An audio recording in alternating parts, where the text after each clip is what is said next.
La noche boca arriba es uno de los cuentos más destacados del escritor argentino Julio Cortázar, reconocido por su habilidad para entrelazar realidad y fantasía de una manera magistral.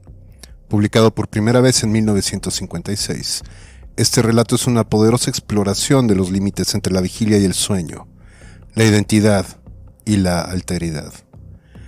A través de la experiencia de un accidentado motociclista que, mientras yace inconsciente en un hospital, es transportado a una vívida y aterradora pesadilla ambientada en la época prehispánica, Cortázar logra sumergir al lector en una atmósfera onírica y perturbadora. La tensión entre lo que parece ser el mundo real del protagonista y la realidad alterna de su sueño crea una sensación de extrañamiento y cuestionamiento de nociones convencionales sobre la naturaleza de la existencia. Más allá de este juego con los límites de la realidad, este cuento también aborda temas profundos como el choque de culturas, los rituales de sacrificio y la violencia inherente a la condición humana. Con una prosa densa y evocadora, Cortázar nos sumerge en un viaje fascinante e inquietante que desafía nuestras percepciones sobre la naturaleza de la conciencia y la experiencia.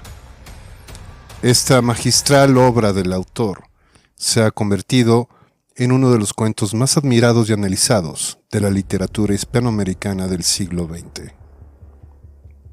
La noche boca arriba, de Julio Cortázar. Y salían en ciertas épocas a cazar enemigos. Le llamaban la Guerra Florida. A mitad del largo zaguán del hotel pensó que debía ser tarde, y se apuró a salir a la calle y sacar la motocicleta del rincón donde el portero de al lado le permitía guardarla. En la joyería de la esquina vio que eran las 9:10. Llegaría con tiempo sobrado donde iba. El sol se filtraba entre los altos edificios del centro y, porque era para sí mismo, para ir pensando, no tenía nombre, montó en la máquina saboreando el paseo. La moto ronroneaba entre sus piernas y un viento fresco le chicoteaba los pantalones. Dejó pasar los ministerios, el rosa, el blanco, y la serie de comercios con brillantes vitrinas de la calle central. Ahora entraba en la parte más agradable del trayecto, el verdadero paseo. Una calle larga bordeada de árboles, con poco tráfico y amplias villas que dejaban venir los jardines hasta las aceras, apenas demarcadas por setos bajos. Quizá algo distraído, pero corriendo sobre la derecha como correspondía, se dejó llevar por la tersura, por la leve crispación de ese día apenas empezado. Tal vez su involuntario relajamiento le impidió prevenir el accidente. Cuando vio que la mujer parada en la esquina se lanzaba a la calzada a pesar de las luces verdes, ya era tarde para soluciones fáciles. Frenó con el pie y la mano, desviándose a la izquierda. Oyó el grito de la mujer y junto con el choque perdió la visión. Fue como dormirse de golpe. Volvió bruscamente del desmayo. 4 o 5 hombres jóvenes lo estaban sacando de debajo de la moto. Sentía a gusto a sal y sangre. Le dolía una rodilla y cuando lo alzaron gritó, porque no podía soportar la presión en el brazo derecho. Voces que no parecían pertenecer a las caras suspendidas sobre él lo alentaban con bromas y seguridades. Su único alivio fue oír la confirmación de que había estado en su derecho al cruzar la esquina. Preguntó por la mujer, tratando de dominar la náusea que le ganaba la garganta. Mientras lo llevaban boca arriba a una farmacia próxima, supo que la causante del accidente no tenía más que rasguños en las piernas. Usted la agarró apenas, pero el golpe le hizo saltar la máquina de costado. Opiniones, recuerdos, despacio, éntrenlo de espaldas, así va bien, y alguien con guardapolvo dándole de beber un trago que lo alivió en la penumbra de una pequeña farmacia de barrio. La ambulancia policial llegó a los 5 minutos y lo subieron a una camilla blanda donde pudo tenderse a gusto. Con toda lucidez, pero sabiendo que estaba bajo los efectos de un shock terrible, dio sus señas al policía que lo acompañaba. El brazo casi no le dolía. De una cortadura en la ceja gotaba sangre por toda la cara. 1 o 2 veces se lamió los labios para beberla. Se sentía bien, era un accidente, mala suerte, unas semanas quieto y nada más. El vigilante le dijo que la motocicleta no parecía muy estropeada. Natural, dijo él, como que me la ligué encima. Los dos se rieron y el vigilante le dio la mano al llegar al hospital y le deseó buena suerte. Ya la náusea volvía poco a poco. Mientras lo llevaban en una camilla de ruedas hasta un pabellón del fondo, pasando bajo árboles llenos de pájaros, cerró los ojos y deseó de estar dormido o cloroformado, pero lo tuvieron largo rato en una pieza con olor a hospital, llenando una ficha, quitándole la ropa y vistiéndolo con una camisa grisácea y dura. Le movían cuidadosamente el brazo sin que le doliera. Las enfermeras bromeaban todo el tiempo y si no hubiera sido por las contracciones del estómago, se habría sentido muy bien, casi contento. Lo llevaron a la sala de radio y 20 minutos después, con la placa todavía húmeda puesta sobre el pecho como una lápida negra, pasó a la sala de operaciones. Alguien de blanco, alto y delgado, se le acercó y se puso a mirar la radiografía. Manos de mujer le acomodaban la cabeza. Sintió que lo pasaban de una camilla a otra. El hombre de blanco se le acercó otra vez, sonriendo, con algo que le brillaba en la mano derecha. Le palmeó una mejilla e hizo una seña a alguien parado atrás. Como sueño, era curioso porque estaba lleno de olores, y él nunca soñaba olores. Primero un olor a pantano, ya que a la izquierda de la calzada empezaban las marismas. Los tembladerales de donde no volvía nadie, pero el olor cesó, y en cambio vino una fragancia compuesta y oscura como la noche en que se movía huyendo de los aztecas. Y todo era tan natural, tenía que huir de los aztecas que andaban a caza de hombre, y su única probabilidad era la de esconderse en lo más denso de la selva, cuidando de no apartarse de la estrecha calzada que solo ellos, los motecas, conocían. Lo que más lo torturaba era el olor, como si aún en la absoluta aceptación del sueño, algo se rebelara contra eso que no era habitual, que hasta entonces no había participado del juego. Huele a guerra, pensó, tocando instintivamente el puñal de piedra atravesado en su ceñidor de lana tejida. Un sonido inesperado le hizo agacharse y quedar inmóvil, temblando. Tener miedo no era extraño. En sus sueños abundaba el miedo. Esperó tapado por las ramas de un arbusto y la noche sin estrellas. Muy lejos, probablemente del otro lado del gran lago, debían estar ardiendo los fuegos de Vivac. Un resplandor rojizo teñía esa parte del cielo. El sonido no se repitió. Había sido como una rama quebrada. Tal vez un animal que escapaba como él del olor de la guerra. Se enderezó despacio, venteando. No se oía nada, pero el miedo seguía allí como el olor, ese incienso dulzón de la guerra florida. Había que seguir, llegar al corazón de la selva evitando las ciénagas. A tiendas, agachándose a cada instante para tocar el suelo más duro de la calzada, dio algunos pasos. Hubiera querido echar a correr, pero los tembladerales palpitaban a su lado. En el sendero en tinieblas buscó el rumbo. Entonces sintió una bocanada horrible de dolor que más temía y saltó desesperado hacia adelante. «Se va a caer de la cama», dijo el enfermo de al lado. «No brinque tanto, amigazo». Abrió los ojos y era de tarde, con el sol ya bajo los ventanales de la larga sala. Mientras trataba de sonreír a su vecino, se despegó casi físicamente de la última visión de la pesadilla. El brazo, enyesado, colgaba de un aparato con pesas y poleas. Sintió sed como si hubiera estado corriendo kilómetros, pero no querían darle mucha agua, apenas para mojarse los labios y hacer un buche. La fiebre lo iba ganando despacio y hubiera podido dormirse otra vez, pero saboreaba el placer de quedarse despierto, entronados los ojos, escuchando el diálogo de los otros enfermos, respondiendo de cuando en cuando a alguna pregunta. Vio llegar un carrito blanco que pusieron al lado de su cama. Una enfermera rubia le frotó con alcohol la cara anterior del muslo y le clavó una gruesa aguja con un tubo que subía hasta un frasco de líquido opalino. Un médico joven vino con un aparato de metal y cuero que le ajustó al brazo sano para verificar alguna cosa. Caía la noche, y la fiebre lo iba arrastrando blandamente a un estado donde las cosas tenían un relieve, como de gemelos de teatro. Eran reales y dulces, y a la vez ligeramente repugnantes. Como estar viendo una película aburrida y pensar que, sin embargo, en la calle es peor, y quedarse. Vio una taza de maravilloso caldo de oro oliendo a puerro, a apio, a perejil. Un trocito de pan más precioso que todo un banquete se fue desmigajando poco a poco.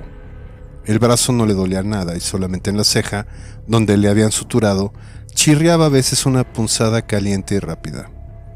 Cuando los ventanales de enfrente viraron a manchas de azul oscuro, pensó que no le iba a ser fácil dormirse. Un poco incómodo, de espaldas, pero al pasarse la lengua por los labios resecos y calientes, sintió el sabor del caldo y suspiró de felicidad, abandonándose. Primero fue una confusión, un atraer hacia sí todas las sensaciones por un instante embotadas o confundidas. Comprendía que estaba corriendo en plena oscuridad, aunque arriba el cielo cruzado de copas de árboles era menos negro que en el resto. La calzada, pensó, me salí de la calzada. Sus pies se hundían en un colchón de hojas y barro, y ya no podía dar un paso sin que las ramas de los arbustos le azotaran el torso y las piernas. Jadeante, sabiéndose acorralado a pesar de la oscuridad y el silencio, se agachó para escuchar. Tal vez la calzada estaba cerca, con la primera luz del día, iba a verla otra vez. Nada podía ayudarlo ahora a encontrarla. La mano que sin saberlo él aferraba el mango del puñal, subió como el escorpión de los pantanos hasta su cuello, donde colgaba el amuleto protector. Moviendo apenas los labios, musitó la plegaria del maíz, que trae las lunas felices, y la súplica a la muy alta, a la dispensadora de los bienes motecas. Pero sentía al mismo tiempo que los tobillos se le estaban hundiendo despacio en el barro. La espera en la oscuridad del chaparral desconocido se le hacía insoportable. La guerra florida había empezado con la luna y llevaba ya 3 días y 3 noches. Si conseguía refugiarse en lo profundo de la selva, abandonando la calzada más allá de la región de las ciénagas, quizás los guerreros no le siguieran el rastro. Pensó en los muchos prisioneros que ya habían hecho, pero la cantidad no contaba, sino el tiempo sagrado.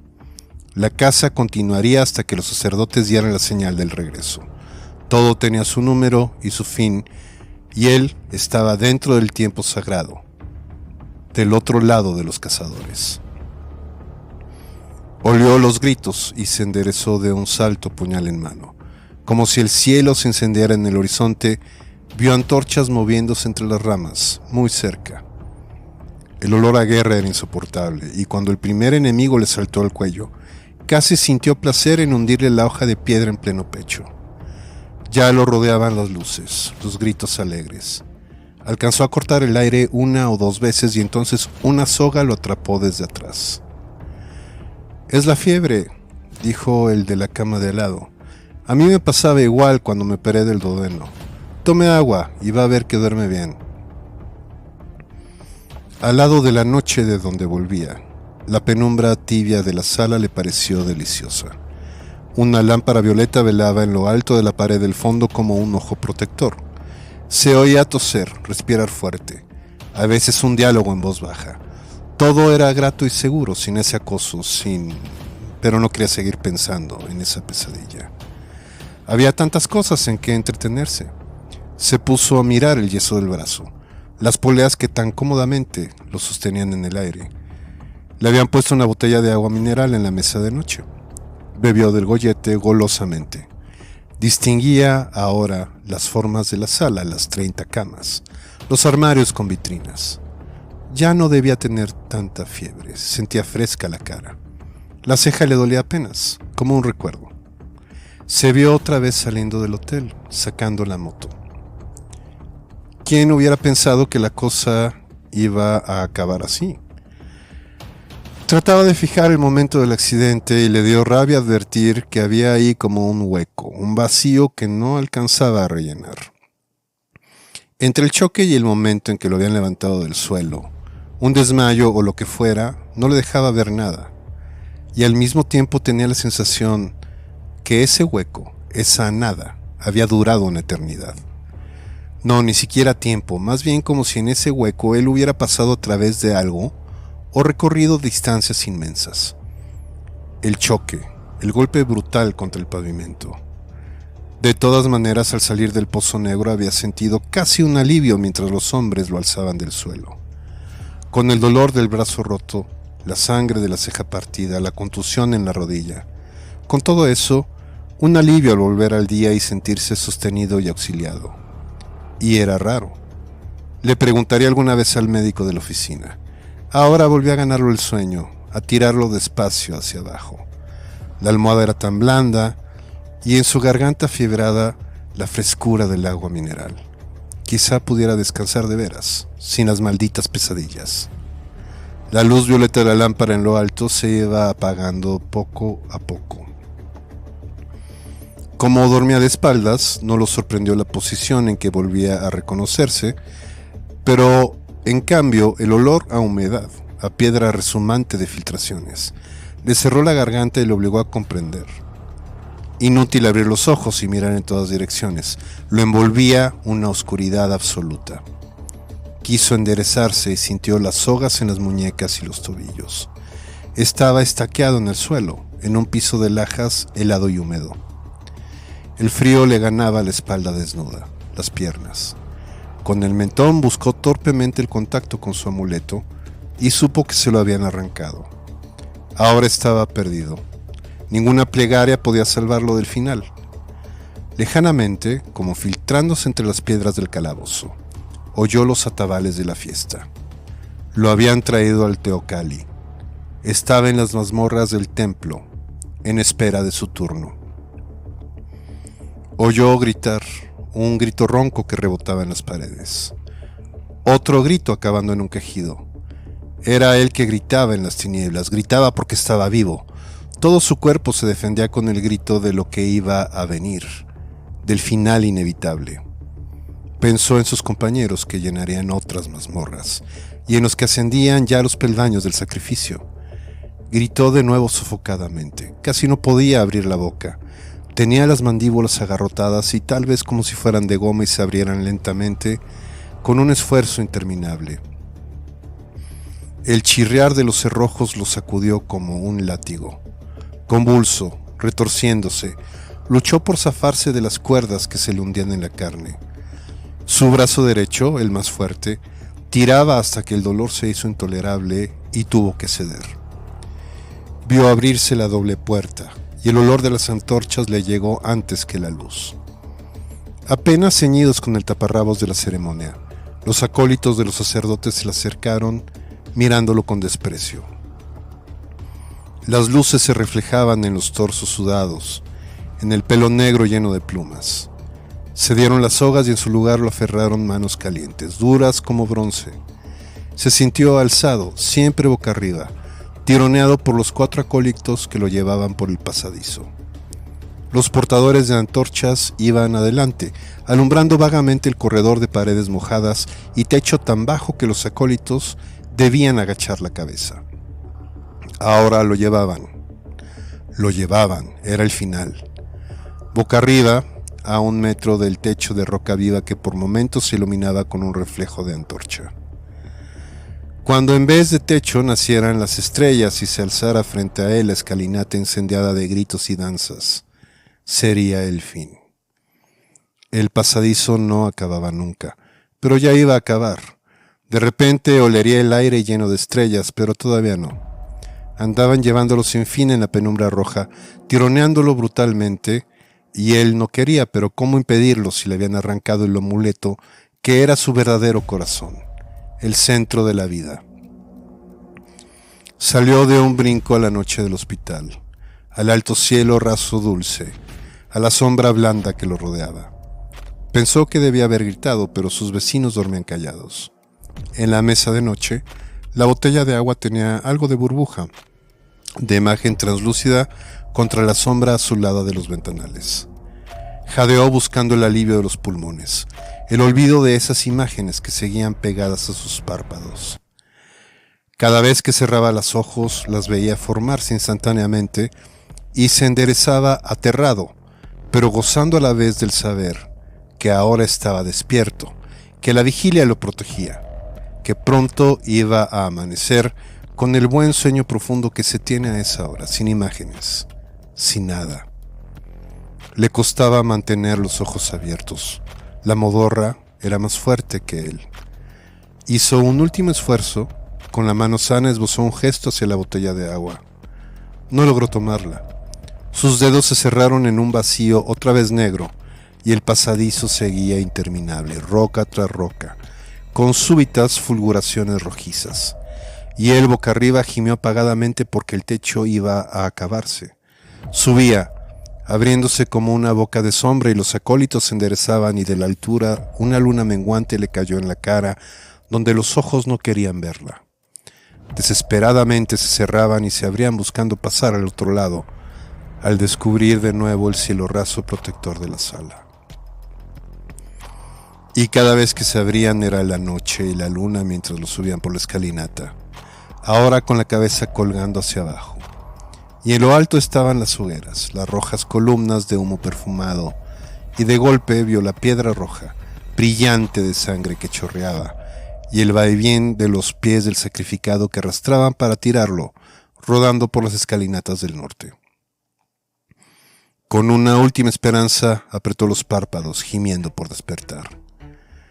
Durante un segundo creyó que lo lograría, porque otra vez estaba inmóvil en la cama, a salvo del balanceo cabeza abajo, pero olía la muerte, y cuando abrió los ojos vio la figura ensangrentada del sacrificador que venía hacia él con el cuchillo de piedra en la mano.